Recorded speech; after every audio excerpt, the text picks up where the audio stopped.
Es una lástima, aparentemente, que uno tenga que hablar en una nota editorial de un medio que quiere ser eminentemente serio. Referirse a una tragicomedia, una comedia barata, pero es que de ella se pueden sacar muchas lecciones. Ya todos ustedes sabrán que vamos a hablar de la fuga de la excongresista Aída Merlano por la ventana de un edificio utilizando una cuerda que alguien le facilitó para que por ella se tirara. La gente se paró estupefacta al ver aquello. Alguien intentaba una salida a rapel de un edificio y a nadie le llamó la atención. El tráfico se paró, la motocicleta estaba lista para llevarla quién sabe a qué sitio y el IMPEC no se dio cuenta. Pero hay algunas reflexiones que queremos hacer sobre el particular. La primera es por qué estaba Aída Merlano en la cárcel y por qué fue condenada a 15 años de prisión. Por compraventa de votos. No me diga. ¿Es la primera vez que se compran votos en la costa atlántica? ¿Es la única persona que lo ha hecho? A la costa atlántica la pervirtieron los políticos y a los votantes de la costa atlántica les enseñaron que eso es con plata. Con plata. Y ese no es el primer caso y quién sabe si será el último. Pero eso es perfectamente sabido y conocido que a la gente allá la corrompieron y que le enseñaron que eso es con plata. Aída Merlano, por supuesto, no es el primer caso. Alguien que no la quería bien puso la denuncia como la hubieran podido poner 50 veces o 100 en distintos lugares de la costa atlántica. Allá la cosa es con billete. Y todos lo sabemos, nadie lo ignora. La cosa es con billete. Las elecciones se ganan así y se tramitan así. Y la única persona que ha caído en desgracia es la señora Aída Merlano. ¿Por qué razón? Porque alguien no la quería bien y alguien puso el denuncio e hicieron un allanamiento y encontraron lo que hubieran encontrado en cualquiera de las sedes políticas de la costa atlántica en los últimos quién sabe cuántos años. Porque esto viene desde muy atrás. Esa es la primera reflexión. ¿Y a quién eligieron? En este caso, a una mujer muy linda, a quien no le deberá el país ni un discurso pronunciado en el Parlamento, ni le deberá el país la idea de un proyecto de ley, ni nada de provecho que hubiese hecho, porque esa es la conducta mayoritaria de los que llegan de esa manera al Congreso de la República. Guardar silencio, no decir nada y votar como alguien le dice que tenga que votar y nada más. Esa es una tristeza de Parlamento. Ahí no hay nada. Ahí no hay sino plata e influencias. ¡Qué dolor! Esa es una reflexión que nos tenemos que hacer más allá de la cuerda que utilizó y de la manera como la amarró alguien. Alguien que sabe amarrar cuerdas le tuvo que ayudar. Alguien le tuvo que ayudar a conseguir la cuerda.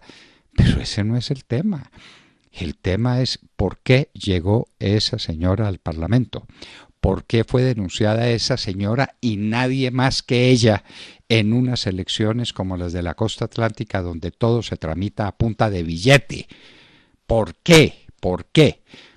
Y ese es un tema de hondas reflexiones. ¿Qué hizo Juan Manuel Santos para ganar las elecciones en la costa atlántica?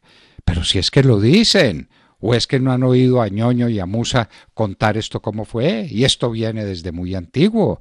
Recuerden ustedes a Ernesto Samper y recuerden a ustedes al investigador que tuvo en la Cámara de Representantes Ernesto Samper y de ciertos dineros que se iban exactamente para Sahagún. Para Sahagún. Todos lo sabemos, nadie lo ignora en Colombia. Y ahora, en estas últimas elecciones, Juan Manuel Santos, aquello pues fue en la época de Samper, y estamos hablando de los años 94 a 98. Y luego entonces viene Juan Manuel Santos, ¿y con qué hizo las elecciones por el sí? ¿Con qué? ¿Con qué dinero? ¿De dónde salió el dinero? ¿Y cómo se manejaba eso para llevar a la gente a votar? Con plata, con billetes. Y Juan Manuel Santos no está en la cárcel, sino que es un apóstol de la paz, que recorre el mundo hablando de la paz, después de haber hecho lo que hizo, pero la que paga es Aída Merlano. Entonces aquí tenemos que reflexionar muy en serio cómo es esto de la democracia en Colombia y cómo es esto de las elecciones en algunos lugares del país. Y ese procedimiento se está extendiendo porque el mal ejemplo cunde y no hay nada más fácil que reproducir que la corrupción. Es como una fruta podrida en medio de un costal de frutas buenas. La fruta podrida termina contagiando a todas las demás.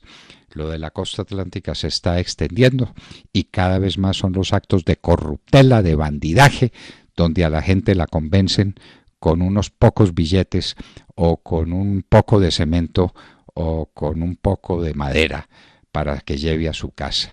Eso es lo que está pasando en la democracia colombiana, eso es lo que no puede seguir siendo así ni un minuto más. Que el porrazo que se dio a Aída Merlano cayendo a rapel desde un segundo o tercer piso de un edificio a la vista de todo el mundo. El único o los únicos que no la vieron fueron los dragoneantes del IMPEC. Dios mío, qué vergüenza para el país, qué vergüenza para el país. En un país serio ya se hubiera caído la ministra de Justicia, a quien nadie le ha preguntado a nadie, y ya se hubiera caído el director del IMPEC. No, ahora el tema va a ser el de los dragoneantes. Y quitándole el puesto a los dragoneantes vamos a quedar tranquilos. Aquí el problema es de la señora ministra de Justicia para que nos cuente cuáles son sus planes para que en las cárceles de Colombia no sigan ocurriendo estas cosas. Y esto no es la primera vez. ¿Recuerden ustedes cómo se fugó Pablito? Pablito, uno de los hombres más crueles, de los peores asesinos del país, fue mandado al norte del país por la señora Teresa Moyasuta con un dragoneante. Al dragoneante le pegaron un balazo y Pablito se fue y ahí está, asesinando colombianos, secuestrando gente, volando oleoductos. Ese es el resultado de la fuga de Pablito y eso sí nos llamó la atención, porque no era una mujer bonita, porque no se tiró de un tercer piso o segundo piso, quién sabe qué piso, sino porque lo mandaron con un dragoneante a que lo vigilara y a ese hombrecito le costó la vida semejante estupidez. Y Pablito le ha costado la vida a cuántos colombianos, la libertad a cuántos colombianos, cuántos derramamientos de crudo hemos tenido por cuenta de Pablito. Esto no es la primera vez. De manera que no nos asombremos ni hagamos de esto un capítulo especial. Es que el IMPEC es así. Es que así es como se manejan las cosas.